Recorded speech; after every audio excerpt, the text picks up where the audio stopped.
Hello, everybody, and welcome back to the Marketing for Learning podcast. It's Hannah here with you today, and I'm coming to you straight off the back of the World of Learning exhibition and conference that happened in Birmingham this week. And firstly, what an incredible 2 days. It was so lovely to see so many of you. It was so lovely that so many of you came over and told me how much you loved the podcast. You saw my reaction. I get very shy. I forget that people listen to this. It just feels like my ramblings. So thank you so much for coming over. Thank you to everybody that I saw in the marketing advice surgery. It was so wonderful to see so many of you. But what I want to talk to you about today is actually a question that I got asked at the end of my conference session. So my conference session was all about creating marketing for learning campaigns and why campaigns are so important for learning and development. And at the end of the session, I had a lovely lady come over who works for a fostering organisation.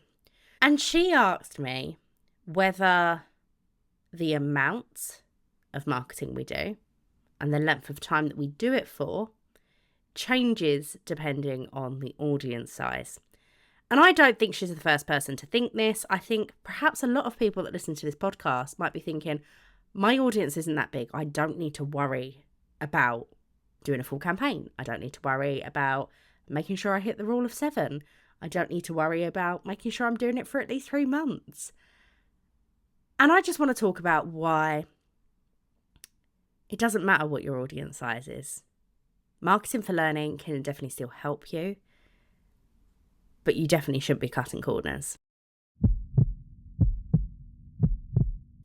Okay, I'm going to chunk this podcast into 3 sections for the 3 things that I hear smaller businesses tell me they don't need to do most often.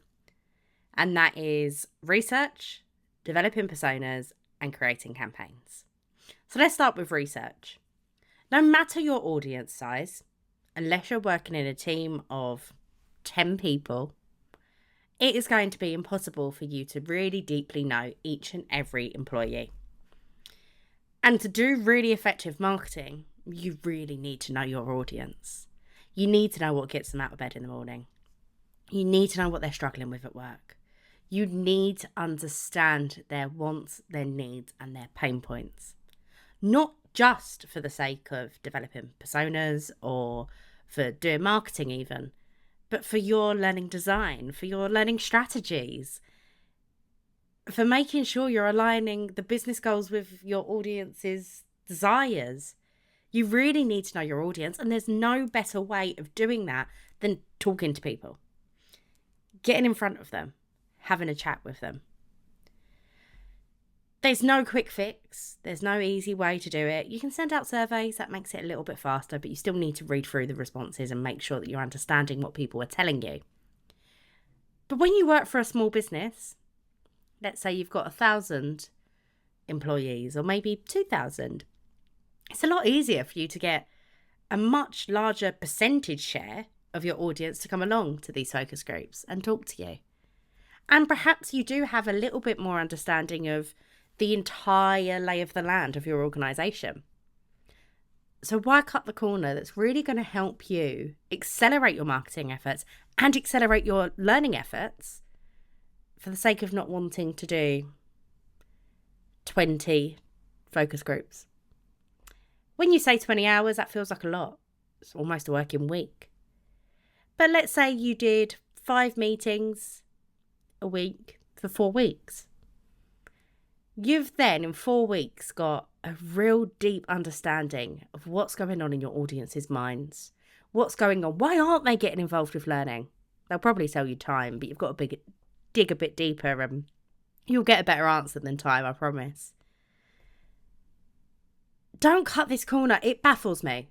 Honestly, I'm struggling to think of what to say to you guys because I don't understand why we'd cut this corner when actually it's easier to do it in a small organisation. So if you're in a small business or a smaller business and thinking, oh, I don't need to do that, I know my audience, I challenge you to do some market research. I challenge you. This is a dare. I double dare you to go and do that research and see if your assumptions are true. They might well be, but I guess they're probably not. The second thing that people like to skip because they don't think it's necessary is personas. And it does go hand in hand with market research, because the reason people like to skip personas often is because they don't want to do the research. So everything I've just said about market research applies here. But another reason people don't want to do personas is genuinely because I don't think people really understand why they're so valuable. And the example I gave in my conference session at World of Learning was comparing a Vision Express advert that said, book your eye test for free today, and Specsavers' latest campaign. If you haven't seen it, give Specsavers' campaign a Google. It's their contact lens campaign. And it's all about having a kiss when you're both wearing glasses and how awkward that is and how your glasses will smash together and it's just a pain in the butt. And it's a brilliant advert. And the reason it's a brilliant advert is because it really understands what's in it for the target audience. They could have just said, come and try contact lenses for free, money back guaranteed. If I wasn't interested or didn't think about why I wanted contacts, that wouldn't get my butt moving. But the whole glasses smashing, I get it. It made me giggle. It's a brilliant advert and it answers the what's in it for me. Without understanding their personas, Specsavers would have struggled to create that advert. And yes, it's a bit simpler when you're Specsavers and you're thinking about glasses. It is a bit simpler.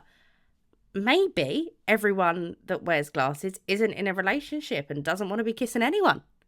So they are targeting a persona. They are targeting a segment of their target audience. But another reason I think people avoid personas is because they don't believe that they can truly be based on data, based on research. I think people struggle to realise that as much as you're adding excitement and character to your personas through assumptions, they are very, very, very grounded in data. And that's why you need to do the research piece. I spoke to somebody that said to me, well, if I create personas, nobody else can use them because they're my assumptions. No, you're doing your personas wrong if they're based wholly on assumptions. Personas should be able to be picked up by anybody in your organisation to target your target audience. They are a semi-fictional representation of who your target audience is. That doesn't change based on who's talking to them. They are still that same audience. So I think it's really important that if you're worrying and doubting about the efficacy of doing personas, read our ebook, listen to the podcast. I promise you, I genuinely believe personas are the most impactful thing you can do for your marketing efforts and your learning efforts, if I'm honest. So please, I don't care if you're in a team of 500 people. Think about personas. Think about how you can get to know your audience better and make it easier for yourself. But again, I'm going to say something people don't like, and I've said this a few times on the podcast, and I say it all the time in my training courses. You can only have 4 or 5 personas. I don't care how many people are in your organisation. I don't care how big your audience is. 4 or 5 personas, that's the limit. And someone come up to me and say, oh, well, I've got 20,000 people. I can't bucket that into 4 or 5 people. Again, plugging Capgemini a lot in this podcast. I don't mean to. Capgemini have 340,000 people. We've got that into 4 personas. It works. You can do it. And if you need a little bit more help and guidance on creating personas for your smaller business, drop me a message, because I genuinely believe it will be the biggest game changer for you. And lastly, campaigns. Smaller businesses think they don't need to run campaigns because they're a smaller business. So people just know, right? They just know what's going on. And wrong. That's really, really wrong. I've seen teams that don't know what each other are doing. And that's teams of like 10 people. You cannot assume just because you're in a smaller business that people know what's happening. You still have to market your offering. And I suppose a big part of that comes from, even if they do know what's happening, do they know what's in it for them? And I doubt that unless you're marketing it. So don't assume just because you're a smaller business that you don't need to tell people about what you're doing, and you don't need to get them hooked. You don't need to get them involved and engaged and excited. You're a smaller business. That doesn't mean learning and development is any less valuable to your business, to your people, to the business bottom line. You still need to evoke performance change like the people that are working in L&D in huge organisations. It makes no difference of how many people you're talking to. You still need to get them hooked. So make sure as a small business, you're not cutting yourself short. You're not saying, oh, I'm in a small business, I don't need to do this, because you still have the same engagement problems, just with fewer people. You still have the same awareness problems, just with fewer people. So don't assume that you can't do this stuff. Don't assume that you shouldn't be doing this stuff. Give it a go, try it, test it. Don't cut yourself or your audience short.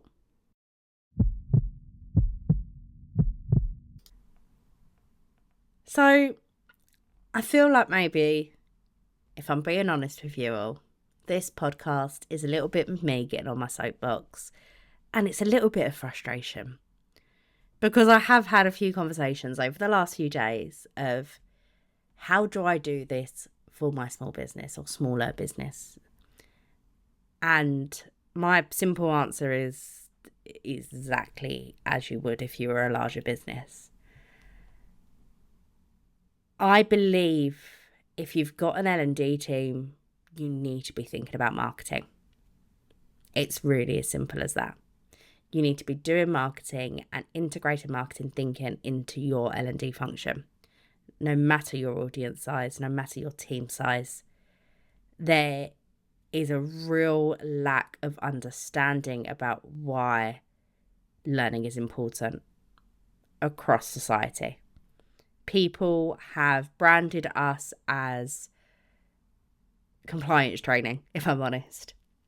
I have not spoken to a single person explaining what I do for the first time, and they haven't rolled their eyes and gone, oh, but that's boring. It's e-learning courses. I just click next and try to get to the end as quick as possible. We've been tarred with a really bad brush for a really, really long time. And we've got to change that. And the only way we can change perceptions, the only way we can boost awareness, the only way we can truly overcome our engagement problems is with marketing. So I'm going to kind of end this podcast in saying, I don't care how big your audience is. I don't care how big your organisation is. You've got to be doing marketing for learning. And everything we've put out over the last 5 years, we turn 5 next week, which is insane. Every single thing we've put out over the last 5 years is as relevant to small businesses as it is to humongous organisations. Just do it, to steal Nike's phrase. If you are in a smaller organisation or a bigger organisation, any kind of organisation, and you are struggling with seeing how you can do marketing for learning in your business, please do get in touch. I've had a lot of conversations over the last few days, and I love talking to you guys. You know that's like my favourite part of this job, is talking to people. So please get in touch, because every person that came up to me with the mindset of I can't do this because I'm in a small business walked away with a lot of actionable points of why they absolutely can and how they absolutely can. So there you go. I'll jump off my soapbox now. I will leave you to have a wonderful weekend, and I will see you next Friday on the Marketing for Learning podcast. See you later, guys.